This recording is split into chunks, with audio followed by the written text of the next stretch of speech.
Hey guys, welcome back. So in this episode, we are going to make probably the best beef tenderloin that you've ever had in your life. We're gonna do the dry brine method. We're gonna use twine, we're gonna bind this thing up, we're gonna use salt, we're gonna put it in overnight, it's gonna come out perfect, okay? Stay tuned guys, you do not wanna miss this.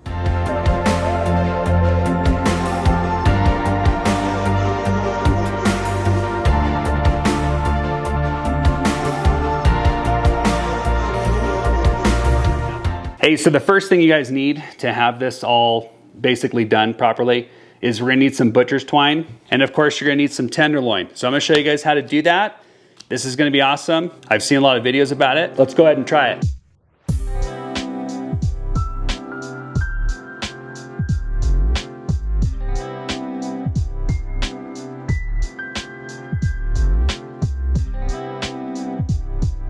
So this looks really good. We just wanna get some paper towels. I'm gonna start trimming off some pieces that we don't like. The first thing I like to do is I wanna make this all one mass. And actually I'm gonna do two. And I'm gonna mark it right here. Okay, perfect. Now we have two pieces like this. I'm gonna show you guys how to do this method. So we're gonna take some string, good amount of string. Okay, first thing we're gonna do is we're gonna go under like this, about 1 inch. Okay, then we're gonna come up, we're gonna go like that.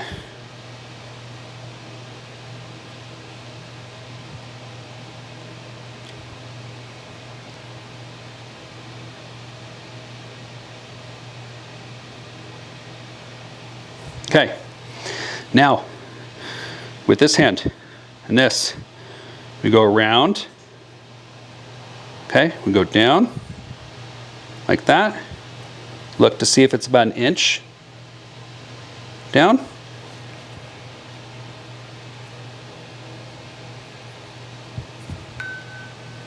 Perfect, just like that.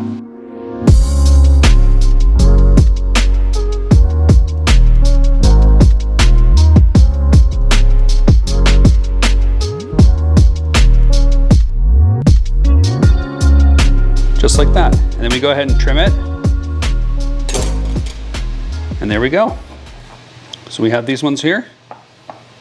2 of them. Identical in size. All right, so now what we're gonna do, you guys, now that we've done the whole tying of the tenderloin, don't judge me, it's my first time tying it. It doesn't look the best, but it's gonna do its job. So next what we have to do is we have to actually dry brine the tenderloin. And this is the part that's probably the best, is I did a tri-tip video and we dry brined it. It came out amazing, okay? So I'm thinking in my head, what if it comes out amazing with the tenderloin as well? You know, this is good for chicken, pork, whatever. It's just a dry brine method. So let's actually grab it out of the fridge. All right, so look at that.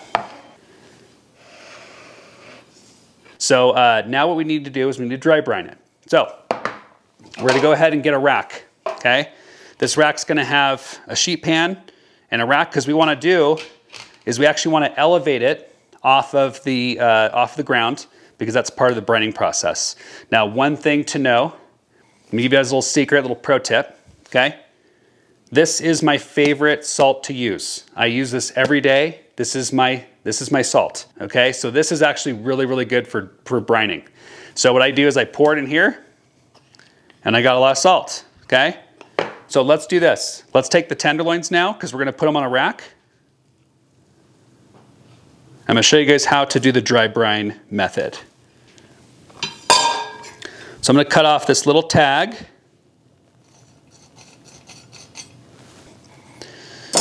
So now to do our dry brine, I want you guys to know that we're gonna use a lot of salt, okay? So salt is a good thing. This is a majorly fat piece of meat, and we need to season it. So let's go ahead and season.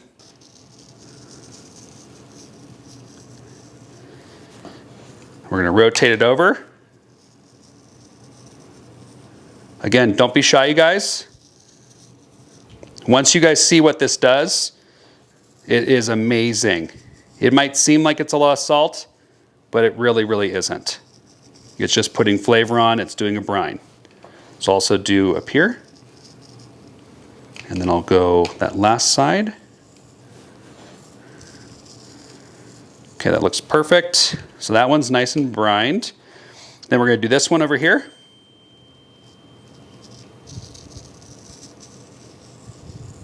Okay. Now we're going to rotate over. And if it gets like that, you guys, you can go ahead and just rub it in.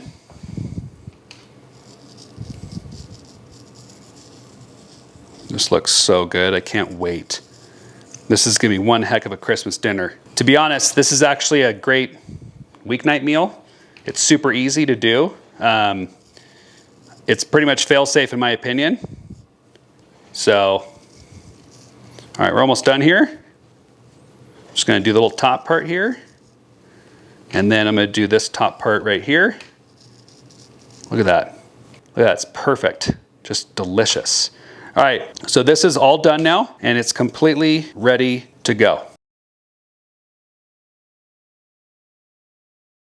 All right, the dry brining process is happening. It is Christmas Day. Merry Christmas, everyone. So the first thing I like to do, we are gonna be making a herbed garlic butter spread that we're gonna put all over the meat before we put it in the oven, okay? So really simple. I'm just gonna kind of point out some things here, okay? Is you're gonna go with a good quality butter. This was actually just some butter I had on hand, but you want some good butter. This is gonna have some thyme in here, some rosemary, and about 3 cloves of garlic. We're doing some salt and pepper. So the first things first is we have to chop our ingredients, which is the thyme and the rosemary. What I like to do now is just kind of do like a rocking chop. We want this really fine. Have you guys ever made an herbed butter before? This also can be used just getting a bunch of butter and make like a compound butter. I mean, that's kind of what we're making right now. But again, you want to make sure too that the stick of butter is actually just room temperature. We're gonna get our scraper right here. Going to be putting this in the bowl, okay? So let's put it in there. Perfect. Next, what you want to do is you want to go ahead and add 3 cloves of garlic. We're just going to press them in here. You guys can use however much garlic you want. I'm just doing 3 of them. We get a little knife here. Okay, now we're going to take our butter, open it up. Let's go ahead and dump the butter in. There we go. Now, we're going to take one of our forks. I'm actually going to use this one. We're going to do a pinch of salt. And then we're going to do some fresh cracked pepper. Okay, we sometimes call it fresh cracked pep. Okay? So now we're going to go ahead and just push it down. Mix it into the butter. Oh, that's gonna be so good. And that look delicious. So what you're looking for is, it should look like that. Okay, it should be nice and incorporated with all the herbs and seasonings and garlic in there. So now we gotta take out the meat. And again, you guys, some of you have probably never seen this before, but take a look at this meat. I want you guys to see what this is. So we pulled this puppy out, okay? And they look beautiful. It should look different. One thing to know, you guys, is that the meat is dry to the touch, okay? It's completely dry. All the salt has gone into the meat and has made it almost kind of rigid. But this is gonna be awesome. These 2 pieces of meat are a full tenderloin that you would get at Costco. This is gonna be way too much meat for us to eat tonight because it's just me and Leanne, and Patrick doesn't really eat meat just yet. But what I'm gonna do is, since this is already dry brined, I'm gonna save one of them, put it in the freezer, and then I'll use it for another thing. Maybe I'll do like a beef stroganoff or something like that. But yeah, it would be too much meat. I probably wouldn't eat it all the way. That's what I'm gonna do, and we're just gonna do one of the tenderloins for dinner. And again, I'll show you guys how to do it. Right now, we're just gonna let these sit, okay? We're gonna let these sit out for about an hour, maybe an hour and a half. If I can get them to room temperature, that'd be awesome. I am gonna put one of them away. I can't wait to see what this is gonna be like.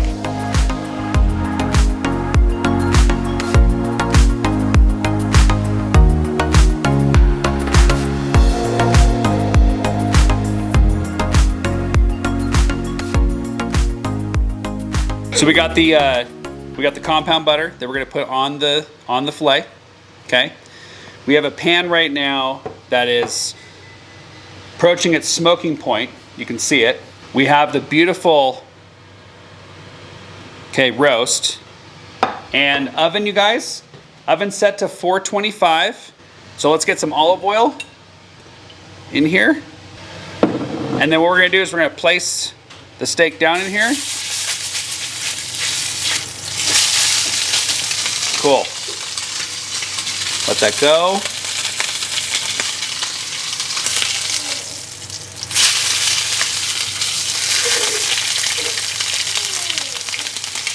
Cool.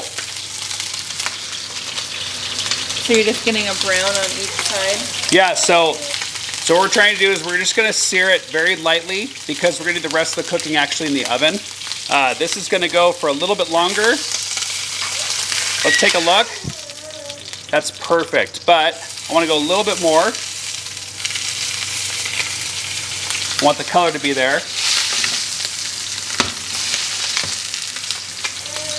Thank God I have this little thing right here sucking all the smoke down. Okay, now we're gonna go ahead and flip it.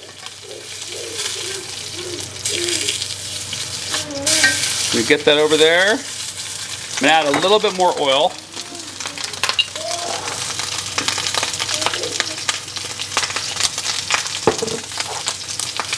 Just trying to get good coverage all over it.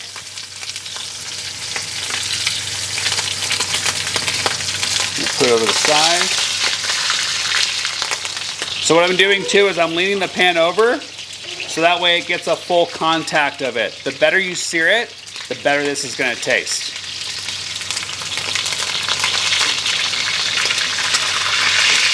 Gonna put up on one side.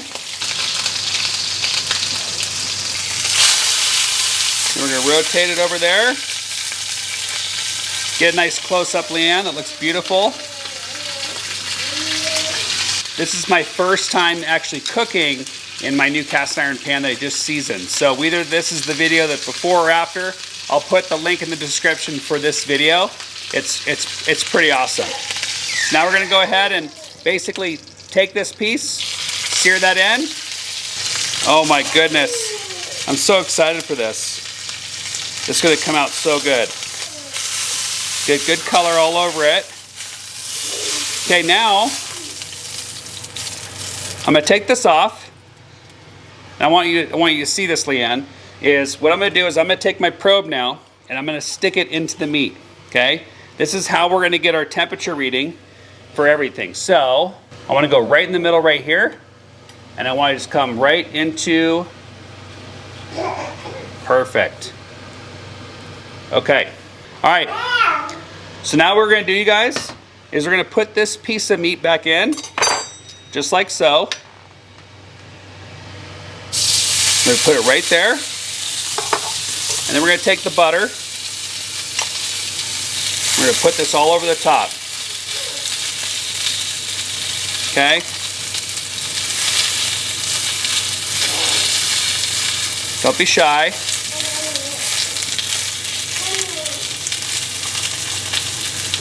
So now what we're gonna do is we're gonna put this in the oven, just like this. It's at 425. I'm gonna put it in there to just hang out, okay? So now that we put it in the oven, you guys, we're gonna take our meat probe and we're gonna put that thing in for about, let's kind of guess about 20 minutes, okay? So we wanna pull the meat out at an internal temperature of about 135. I'm thinking that at 425 degrees, it's gonna come up to maybe 140, 144. That's the way I like my meat. If you want it actually more rare, you can always pull it out sooner, like 130 or something like that. But yeah, we're gonna do this. This is gonna be a perfect pink in the middle.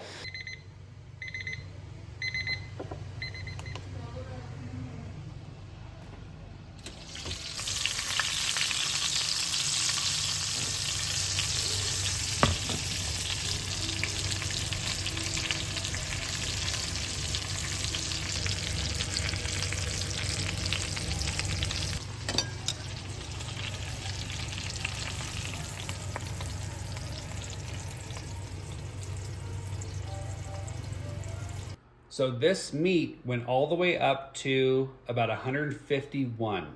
Here's the... Oh, you want to cut the strings first? That's a great idea, babe. So I'm gonna cut the strings real quick. Let's go ahead and cut this bad boy right down here.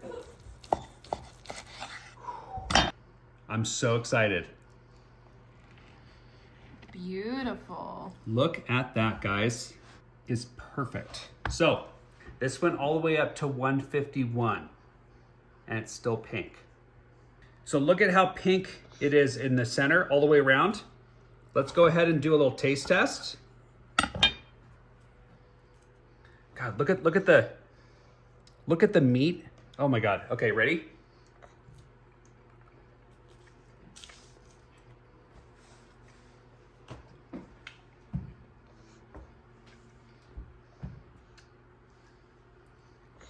I can't speak. This is unbelievable. I'll tell you right now, I'm a very happy camper.